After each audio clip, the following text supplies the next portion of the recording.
એનું ટેસ્ટિંગ કરવું જરૂરી છે. તો અહીંયા પણ એટલા માટે જ કહેવામાં આવેલું છે કે ટેસ્ટિંગ એ જરૂરી વસ્તુ છે. કોડિંગ જો સક્સેસફુલી થઈ જાય અને ટેસ્ટિંગ પણ સક્સેસફુલી થઈ જાય તો આપણે સફળ બનતા હોઈએ છીએ. The designing are translated into the software domain. જે પણ આપણે સોફ્ટવેરની એક ડિઝાઇનિંગ કરવા માટે જે પણ ડિઝાઇનિંગ કરેલું છે એનું કોઈ ટ્રાન્સલેટેડ ક્યાં થાય છે? સોફ્ટવેર ડોમેનની અંદર. તો આ તમામ ફેઝ એ કન્સ્ટ્રક્શન ફેઝની અંદર એનો સમાવેશ થતો હોય છે. અને છેલ્લું ફેઝ આવે છે ડેપ્લોયમેન્ટ ફેઝ. ડેપ્લોયમેન્ટ ફેઝની અંદર મિત્રો શું કરવાનું છે? તો deployment phase meet the changing the customer need. Customer જોડે મળો, આખું કોઈ પણ વસ્તુ તમારું સોફ્ટવેર રેડી થઈ જાય છે, કસ્ટમર જોડે મળો અને કસ્ટમર એમ કે ભાઈ નહીં, મારે આપે આ રીતનું જે ડિઝાઇનિંગ કર્યું છે આ રીતનું નહીં, મારે કંઈક અલગ રીતનું જોઈએ છે. તો હા, એ થઈ શકે છે. તો એ કયા ફેઝની અંદર? તો ડેપ્લોયમેન્ટ ફેઝની અંદર થઈ શકે છે. તો આ રીતે આપણે જે ડેપ્લોયમેન્ટ ફેઝ એ કસ્ટમરની જે પણ રિક્વાયરમેન્ટ મુજબ જે વસ્તુ આપણે રેડી તો કરી હતી, એક સોફ્ટવેર એન્જિનિયરે પોતાની ટીમ સાથે બનીને એક આખું ફેઝ તો પણ બનાવ્યો હતો, પરંતુ એ વસ્તુની અંદર કંઈક ખામી હોય, કસ્ટમરને કંઈક સંતોષકારક રીતે ના બની શક્યું હોય, તો આ કસ્ટમર એ કયા ફેઝની અંદર કોઈ પણ ઓપ્શન આપી શકે છે? ડેપ્લોયમેન્ટ ફેઝની અંદર. અને લાસ્ટમાં correct error in the testing phase. કોઈ પણ એરર આવેલી હોય તો એ ફેઝની અંદર સોલ્વ કરવામાં આવતી હોય છે. તો આપણે મિત્રો આ અત્યારે જોયું એક વોટરફોલ મોડલ. હવે બીજો એક એનો ફેઝ છે, એનું એડવાન્ટેજ અને ડિસએડવાન્ટેજ જોઈ લઈએ કે શું આપણે વોટરફોલ મોડલ યુઝ કરવાથી એના ફાયદા શું છે અને એનું નુકસાન શું છે. તો ફાયદાની બાબતમાં જોઈએ તો easy to explain to the user. સામાન્ય રીતે આપણે કોઈ પણ યુઝરને એક્સપ્લેન કરવું હોય તો વોટરફોલ મોડલ એક સામાન્ય રીતે સમજાઈ શકતા હોઈએ છીએ. મિત્રો, મેં આપને જે રીતે સમજાયું કે 5 ફેઝ છે: કોમ્યુનિકેશન છે, પ્લાનિંગ છે, મોડલિંગ છે, કન્સ્ટ્રક્શન છે એન્ડ ડેપ્લોયમેન્ટ છે. Stage and activity are well defined. એના જે પણ સ્ટેજ છે એ વેલ ડિફાઇન્ડ છે. Testing is inherent to every phase. Inheritance એટલે કે સ્ટેપ બાય સ્ટેપ એનું એક ટેસ્ટિંગ થતું હોય છે. તો જો આ તમામ ફેઝ એ બતાવે છે કે આ વોટરફોલ મોડલના એક એના એડવાન્ટેજ છે. તો ડિસએડવાન્ટેજ જોઈએ. કોઈ પણ વસ્તુ સારી હોય છે તો પણ એની નેગેટિવ તો હોય જ છે, મતલબ ડિસએડવાન્ટેજ તો દરેકના હોય છે. તો it's difficult to define the all requirement at the begin of the project. એ વસ્તુની એક ડિફિકલ્ટ છે. કેવી રીતે ડિફિકલ્ટ આપણે કહીએ છીએ કે જે રિક્વાયરમેન્ટ આવેલી છે એ રિક્વાયરમેન્ટને એક આઈડેન્ટિફાઈ કરવી, એ વસ્તુ આપણા માટે એક ડિફિકલ્ટ બનતી હોય છે. Delay can અકર in the designing, coding and testing. જો આ વસ્તુ આ ફેઝ એક સિમિલર છે એટલા માટે મેં તમને પહેલાં પણ કીધું કે વોટરફોલ મોડલનું બીજું નામ છે લિનિયર સિક્વેન્શિયલ મોડલ. એક ફેઝની અંદર આ વસ્તુ ચાલે છે. એક લિનિયર સિક્વેન્શિયલ મોડલ એટલે કે એક લાઇનની અંદર ડીલે કેન અકર ઇન કઈ ફેઝની અંદર? તો ડિઝાઇનિંગ ફેઝની અંદર, કોડિંગ ફેઝની અંદર એન્ડ ટેસ્ટિંગ ફેઝની અંદર. આ એક આપણે સમજ્યા વોટરફોલ મોડલ. બીજું પણ એક મોડલ છે, એ મોડલને આપણે સામાન્ય રીતે કહીએ છીએ પ્રોટોટાઇપિંગ મોડલ. મિત્રો, પ્રોટોટાઇપિંગ મોડલ અહીંયા આપણે સ્ક્રીન ઉપર જોઈશું કે આપણે પહેલાં આપેલું છે ઇનિશિયલ રિક્વાયરમેન્ટ. એ ઇનિશિયલ રિક્વાયરમેન્ટમાંથી પછી એનું જાય છે એક ડિઝાઇનિંગની અંદર, અને ડિઝાઇનિંગમાંથી એ ડાયરેક્ટ પ્રોટોટાઇપિંગ, અને પ્રોટોટાઇપિંગ થયા પછી એક ડિઝાઇનિંગ ઇવોલ્યુશન. તો આ એક ડિઝાઇનિંગ ઇવોલ્યુશન અને પછી એનું થાય છે રિવ્યૂ એન્ડ અપડેશન. આ એક મોડલ એક સામાન્ય રીતે આપણે જનરલી યુઝ કરતા નથી, પરંતુ એક સોફ્ટવેર ડેવલપમેન્ટ લાઈફ સાયકલ ફેઝની અંદર મોડલનો સમાવેશ થાય છે એટલે આપણે જ્યારે યુઝ કરીએ છીએ. પહેલાં કોઈ પણ રિક્વાયરમેન્ટ હોય ઇનિશિયલ બેઝ ઉપર એટલે કે સ્ટાર્ટિંગ પોઈન્ટ ઉપર, એનું પછી તમે એનું ડિઝાઇનિંગ કરો છો, એનું કોઈ પ્રોટોટાઇપિંગ કરો છો. એ પ્રોટોટાઇપિંગ કર્યા પછી કસ્ટમરનું એનું ઇવોલ્યુશન લો છો. હા, કસ્ટમર તરફથી જે પણ તમને ઇવોલ્યુશન મળેલા છે એ ઇવોલ્યુશનને તમે શું કરો છો? Review and updation. માની લો કે કોઈ કસ્ટમર કહે છે કે સર મારે આ રીતે નહીં, આ રીતનું બનાવવું છે. હા, તો એનું અપડેશન પણ થઈ શકે છે. અને નેક્સ્ટ એનું કોઈ પણ ડેવલપમેન્ટ, એ ડેવલપમેન્ટ બાદ એનું ટેસ્ટિંગ, અને ટેસ્ટિંગ બાદ એને પછી મેન્ટેન કરવામાં આવે છે. પ્રોટોટાઇપિંગને થોડુંક વિશેષ ફેઝની અંદર જોઈએ તો a prototype is a working model that is functionality equivalent to a component of the product. Prototyping એક એવા અલગ પ્રકારનું મોડલ છે કે જે ફંક્શનાલિટી, અલગ અલગ પ્રકારની ફંક્શનાલિટી એ આપણને પ્રાપ્ત કરે છે. Actually prototype is a usual the programme.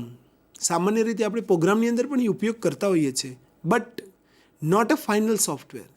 આપણે ઉપયોગ કરીએ છીએ એનો મતલબ એ નથી કે આ આપણું એક ફાઇનલ સોફ્ટવેર છે. એટલા માટે જ કહેવામાં આવેલું છે actually prototype is a usable program, but પરંતુ not a final software product. It is actually a pilot or a test model. મિત્રો, આટલી વસ્તુ એક યાદ રાખવાની છે કે પ્રોટોટાઇપિંગ મોડલ એક એવા પ્રકારનું મોડલ છે, તો actually a pilot or a test model તરીકે પણ એને ઓળખવામાં આવે છે. This prototype is given to customer to review to help understand the requirement. સામાન્ય રીતે આ પ્રોટોટાઇપ મોડલ કોઈ પણ કસ્ટમરને આપણે આપતા હોઈએ છીએ ત્યારે આ વસ્તુ એક કોઈ પણ રિક્વાયરમેન્ટ કોની હોઈ શકે? કસ્ટમરની. તો આ કસ્ટમરના અલગ અલગ પ્રકારના રિવ્યૂ હોય, સજેશન હોય, તો એ સજેશનને એ પણ હેલ્પફુલ થઈને એને સામાન્ય રીતે આપણે સમજી શકતા હોઈએ છીએ. The developer use this prototype to refine the requirement and prepare the final product. ડેવલપર્સે શું કરે છે? તો ડેવલપર્સે કોણ? તો સોફ્ટવેર એન્જિનિયર. સોફ્ટવેર એન્જિનિયર એ તમામ ફેઝમાંથી સંપૂર્ણ થઈને કયા મોડલનો ઉપયોગ કરે છે? પ્રોટોટાઇપિંગ મોડલનો. તો પ્રોટોટાઇપિંગ મોડલનો ઉપયોગ કરીને આ તમામ ફેઝ કમ્પ્લીટ કરીને અને પછી ડેપ્લોયમેન્ટ આપે છે. એટલે કે જે તે કસ્ટમરની રિક્વાયરમેન્ટ મુજબ હોય એ કસ્ટમરને આપે છે. તો નેક્સ્ટ ફેઝની અંદર એના એડવાન્ટેજ અને ડિસએડવાન્ટેજ. એડવાન્ટેજ એના ફાયદાઓ શું છે? તો since that the methodology a working model of the system is provide the user get a better. એ બીજા બધા એક આખી વર્કિંગ અને કામ કરવાની પદ્ધતિ કંઈક અલગ છે. આપણે સામાન્ય રીતે આપણા મિત્ર વર્તુળની અંદર, આપણા ફેમિલીની અંદર કોઈક એવા વ્યક્તિ હોઈ શકે છે કે એની કામ કરવાની પદ્ધતિ કંઈક અલગ હોય છે, જે આપણને પસંદ ના હોય, પરંતુ એને તો એક યોગ્ય લાગતી હોય. તો અહીંયા આ બધા એક મોડલના ફેઝના પરિવારની અંદર પણ આ એક પ્રોટોટાઇપિંગ મોડલ એક એવું છે, એની એક આખો મેથોડોલોજી, એની કામ કરવાની પદ્ધતિ જ કંઈક અલગ છે. Error can be details the much earlier as the system is made step by step. આ એક મોડલની એક ખાસિયત એક એ વસ્તુ છે કે જે તે એરર હોય, કોઈ પ્રોબ્લેમ જનરેટ થયો હોય, તો મોડલની અંદર એ સ્ટેપ બાય સ્ટેપ એનું એક સોલ્યુશન એક આપણને પ્રાપ્ત કરતું હોય છે. કોઈ પણ સોફ્ટવેર આપણે બનાવેલું હોય તો એવું નહીં કે સોફ્ટવેરમાં ક્યાં ક્યાં ભૂલ છે, એક ફર્સ્ટ પોઈન્ટથી લઈને એક લાસ્ટ પોઈન્ટ સુધી વન બાય વન એ એરરનું સોલ્વ કરતી હોય છે. એટલા માટે આ એક મોડલનો આપણે જનરલી યુઝ કરતા હોઈએ છીએ. એ મોડલ એટલે કે પ્રોટોટાઇપિંગ મોડલ. એના ડિસએડવાન્ટેજ પણ મિત્રો જોઈએ તો it require the extensive the participant and the involvement of the customer, which is not always the possible. જો મિત્રો, વસ્તુ સારી તો છે, પરંતુ આ સારી વસ્તુની સામે તમામ વસ્તુ એ કોઈ પોસિબલ થતી હોતી નથી. ઘણા કસ્ટમરની રિક્વાયરમેન્ટ એવી પણ હોય છે કે જે વસ્તુ પોસિબલ નથી, છતાં પણ એ વસ્તુને ઇમ્પ્લિમેન્ટ કઈ રીતે આપ કરી શકશો? નહીં કરી શકો. તો એટલા માટે પ્રોટોટાઇપિંગ મોડલનો જો આપ યુઝ કરો છો સોફ્ટવેરના ડેવલપમેન્ટ માટે, તો આ વસ્તુનો આપ સક્સેસ નહીં થઈ શકો. એક આ મોડલ એક આપણને ડિસએડવાન્ટેજના રૂપમાં બતાવે છે. નેક્સ્ટ થર્ડ મોડલ આવે છે રેપિડ એપ્લિકેશન ડેવલપમેન્ટ મોડલ. આ મોડલને એક શોર્ટમાં પણ ઓળખવામાં આવે છે રેડ મોડલ તરીકે. RAD, રેડ મોડલ તરીકે પણ આપણે યુઝ કરતા હોઈએ છીએ. સૌથી સારામાં સારો, સૌથી વધારે જો સોફ્ટવેર એન્જિનિયર્સ લોકો જો યુઝ કરતા હોય તો આ રેડ મોડલનો. કઈ રીતે? આ એક આખા ડેવલપમેન્ટની અંદર અલગ અલગ પ્રકારના ડેવલપમેન્ટ તો થાય છે. સોફ્ટવેરનું એક ફર્સ્ટ ફેઝ એક કોમ્યુનિકેશનથી લઈને એનું પ્લાનિંગ, એનું મોડલિંગ, એનું કન્સ્ટ્રક્શન, એનું ડેપ્લોયમેન્ટ, આ તમામ ફેઝનો તો યુઝ થાય છે. પરંતુ આ ફેઝની અંદર કંઈક કામ કરવાની પદ્ધતિ અલગ છે. આ ફેઝનું એક આખું કન્સ્ટ્રક્શન અલગ છે, એની એક પદ્ધતિ, એક એની પ્રોસેસ અલગ છે. તો આ કેવી પ્રોસેસ છે? આપણે એક સામાન્ય રીતે જોઈશું કે કોઈ પણ વસ્તુ, કોઈ કોમ્યુનિકેશન તો થઈ ગયું છે, કોઈ કસ્ટમર જોડે આપણે કોમ્યુનિકેશન કર્યું, હવે તમે એનું કોઈ પ્લાનિંગ કરો છો. પ્લાનિંગ કર્યા પછી તમે જો એક કરતાં પણ વધારે ટીમ કરીને આ વસ્તુ આપી શકો છો. ખાલી માત્ર કોમ્યુનિકેશન કરી દીધું હોય અને એક કરતાં નીચે કોઈ સોફ્ટવેર એન્જિનિયરના હાથ નીચે 10 કે 12 કોઈ ટીમ હોય, જો ડાયરેક્ટ કોમ્યુનિકેશન કરીને એ તમામ વસ્તુ એ ટીમને આપી દેશે તો કોઈ વસ્તુ એ સફળ નહીં થઈ શકે. કેમ? કારણ કે પ્લાનિંગ કરવાનું બાકી છે. તો પ્લાનિંગ કરવા માટે એ સોફ્ટવેર એન્જિનિયર પોતે કરતો હોય છે. કોમ્યુનિકેશન કરીને પ્લાનિંગ કરે છે, કેટલું એસ્ટિમેટ થશે, કેવી રીતે બનાવવું, આ તમામે તમામ વસ્તુ એ રેડ મોડલની અંદર આપણને જોવા મળે છે. કોમ્યુનિકેશન થઈ ગયું, પ્લાનિંગ થઈ ગયું. પ્લાનિંગ થઈ ગયા પછી સોફ્ટવેર એન્જિનિયર કરે છે શું? તો હા, એ માત્ર એક જ વસ્તુ કરે છે. એના હાથની અલગ પ્રકારની જે ટીમ હોય છે, એ ટીમની અંદર ટીમ નંબર 1 હોય, team number 2, team number 3 et cetera. આ તમામે તમામ ટીમ જે પણ કામ કરે છે, એ કામ કરતી ટીમને અમુક સ્લોટ એને ડિવાઈડ કરવામાં આવે છે. ક્યારે કરી શકે છે? પ્લાનિંગ થઈ ગયેલું છે, આ રીતનું આખું સોફ્ટવેર બનાવવાનું છે, આ પદ્ધતિથી બનાવવાનું છે, આ મેથડથી બનાવવાનું છે, આ એક પ્રોસેસથી બનાવવાનું છે. એના હાથની જે કામ કરતી અલગ અલગ પ્રકારની ટીમને એ વસ્તુ આપે છે કે આટલા દિવસની અંદર આટલી વસ્તુ કમ્પ્લીટ કરીને આપવાની છે. એના નીચેની જે ટીમ છે એ વસ્તુ શું કરે છે? એનું એક ડિઝાઇનિંગ એટલે કે મોડલિંગ અને એનું કન્સ્ટ્રક્શન, આ બે વસ્તુ એક ખાસ કરીને કરતી હોય છે, મોડલિંગ એન્ડ કન્સ્ટ્રક્શન. તો મોડલિંગ અને કન્સ્ટ્રક્શન અલગ અલગ પ્રકારની જેટલી પણ 5 ટીમ હોય, 10 ટીમ હોય, 15 ટીમ હોય, જેવો જેવો પ્રોજેક્ટ એવી ટીમને એ વસ્તુ એનાયત કરવામાં આવતી હોય છે. મિત્રો, આ ટીમ તો કામ કરે છે. માની લો કે તમને કોઈ પણ એક બુક લખવાની કીધી હોય, બુક 200 પેજની છે, આપ એકલા એ બુક ક્યારે લખી શકશો? નહીં લખી શકો. લખાશે તો ખરી, પરંતુ એ લખતા ઘણો સમય વીતી જશે. પરંતુ કોઈ આપણો ફ્રેન્ડ કહે છે કે લાવ હું 5 પત્તા લખી આપું, કોઈ બીજો ફ્રેન્ડ કહે છે કે હું લાવ હું 5 પત્તા લખી આપું, કોઈ ત્રીજો કહે છે લાવ હું 10 પત્તા લખી આપું. તો જો આપનું જે કામ હતું એ કામ અહીંયા શું થઈ જાય છે? ડિસ્ટ્રીબ્યુટ થઈ જાય છે. ડિસ્ટ્રીબ્યુટ થઈ જાય છે એટલે જ મિત્રો આ રેડ મોડલને સૌથી વધારે પ્રાધાન્ય આપવામાં આવે છે. રેડ મોડલ એ સૌથી વધારે ઉપયોગી છે એટલા માટે કે ટીમ વાઇઝ કામ થાય છે. હા, પણ એની એક મર્યાદા છે. કેટલા દિવસની મર્યાદા? એની જે લાઈફ સાયકલ છે, રેડ મોડલની જે લાઈફ સાયકલ છે, એ લાઈફ સાયકલ 60 દિવસથી લઈને 90 દિવસ સુધી આ સાયકલની અંદર એને કામ પૂર્ણ કરવાનું હોય છે. આપણે વિશેષની અંદર જોઈએ કે રેડ મોડલ એને સર્વપ્રથમ એને પ્રપોઝ કરવામાં આવેલું IBM દ્વારા, પણ કઈ સાલની અંદર? 1980ની અંદર. 1980ની અંદર આ મોડલ એ સર્વપ્રથમ પ્રપોઝ થયેલું IBMના માધ્યમથી. આ એક ડેવલપમેન્ટ લાઈફ સાયકલ 60થી 90 દિવસની હોય છે. રેડ મોડલ એક હાઈ સ્પીડ સિક્વેન્શિયલ એક મોડલ તરીકે પણ એને ઓળખવામાં આવે છે. જો દરેક મોડલને એક અલગ અલગ રીતે એની ઓળખ હોય છે. વોટરફોલ મોડલ હતું તો લિનિયર સિક્વેન્શિયલ મોડલ તરીકે સામાન્ય રીતે ઓળખતા હતા. રેડ મોડલ છે તો એક હાઈ સ્પીડ સિક્વેન્શિયલ મોડલ તરીકે પણ આપણે એક ઓળખીએ છીએ. આ સૌથી સારામાં સારું સોફ્ટવેર એન્જિનિયર માટે એક આશીર્વાદરૂપ આ મોડલ કહી શકાય છે. એના એડવાન્ટેજ અને એના ડિસએડવાન્ટેજ જોઈએ તો એડવાન્ટેજની અંદર working model can be અચીવડ within 60 to 90 days.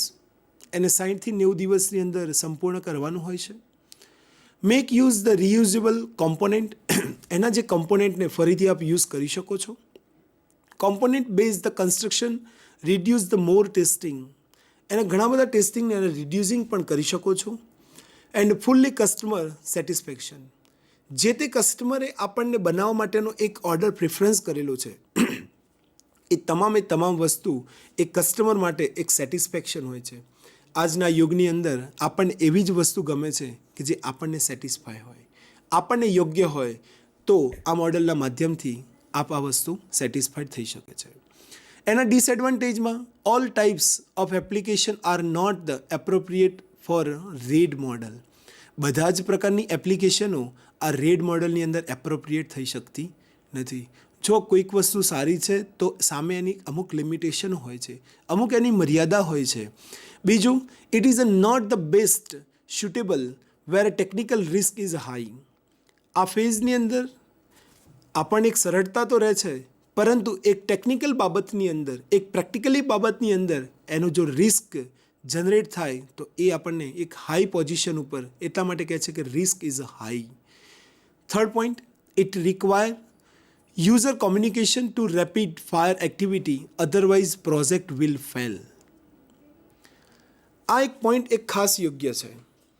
આપના ઉપર જે પણ એક લિમિટેશન આપવામાં આવેલી છે કે ભાઈ જો આપ ધ્યાન નહીં રાખો તો અમુક સમયે આપણને આ એક અયોગ્ય પણ બની ચૂકે છે, તો આ વસ્તુને એક ધ્યાનમાં રાખીએ. તો આ વસ્તુ એક પ્રોજેક્ટ ફેલ પણ થઈ શકે છે, તો ખાસ આ વસ્તુને પણ એક ધ્યાનમાં રાખવાની રહેશે. ઇન્ક્રીમેન્ટલ મોડલ એક સ્ટેપ વાઇઝ એક ચાલતું મોડલ છે. આ જ 5 ફેઝ મેં આપને સમજાયા, એ 5 ફેઝનો યુઝ કરવામાં આવે છે. કોમ્યુનિકેશન છે, પ્લાનિંગ છે, મોડલિંગ છે, કન્સ્ટ્રક્શન એન્ડ ડેપ્લોયમેન્ટ. આ 5 ફેઝનો આપ સામાન્ય રીતે યુઝ કરી શકો છો. પણ ઇન્ક્રીમેન્ટલ મોડલ એટલે શું? ધીમે ધીમે એ વસ્તુનું પણ આગળ યોગદાન મળતું રહે છે. દેટ મીન્સ કે ઇન્ક્રીમેન્ટલ મોડલ. ઇન્ક્રીમેન્ટલ મોડલને એક સામાન્ય રીતે જોઈએ કે incremental model combine the element of the linear sequential model. એક લિનિયરની અંદર સિક્વન્સની અંદર ચાલે છે, એટલા માટે આપણે સામાન્ય રીતે કહેતા હોઈએ છીએ incremental model combine the element. એક ઘણા બધા એલિમેન્ટને એક કમ્બાઇન ભેગા કરીને એક સિક્વન્સની અંદર ચાલે છે, એટલા માટે આપણે આ મોડલને એક લિનિયર સિક્વેન્શિયલ ઇન્ક્રીમેન્ટલ મોડલ તરીકે ઓળખતા હોઈએ છીએ. Incremental model first increment is called core product. જે પહેલી વખત ઇન્ક્રીમેન્ટ કરે છે એ વસ્તુને કહેવામાં આવે છે core product. First requirement analysis phase, customer and developer specify as a many requirement as a possible to prepare the documents. એ ડોક્યુમેન્ટ્સને પ્રિપેર કરે છે. આ જ રીતે એના એડવાન્ટેજ અને ડિસએડવાન્ટેજ પણ છે. Advantage less cost and time. ઘણી જ ઓછી કિંમતની અંદર આ વસ્તુ બની શકે છે અને ઘણા ઓછા ટાઈમની અંદર આ વસ્તુ બની શકે છે. લેસ રિસ્ક, એનું રિસ્ક પણ ઓછું છે. સામાન્ય રીતે it can result in better testing. એના ટેસ્ટિંગમાં પણ સૌથી સારામાં સારું રિઝલ્ટ એ પ્રાપ્ત કરે છે. એના ડિસએડવાન્ટેજ મિત્રો જોઈએ તો managing the resulting cost, schedule and configuration complexity.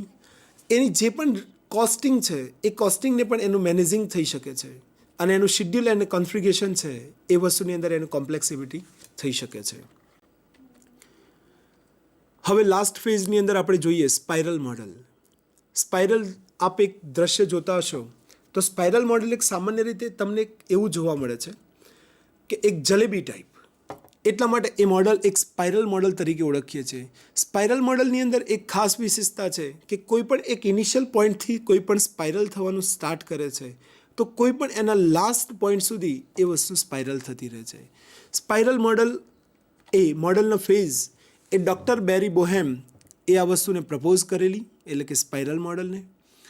Berry Boehm publish a well known paper in 1996. 1996ની અંદર ડૉક્ટર બેરી બોહેમે સૌથી પહેલા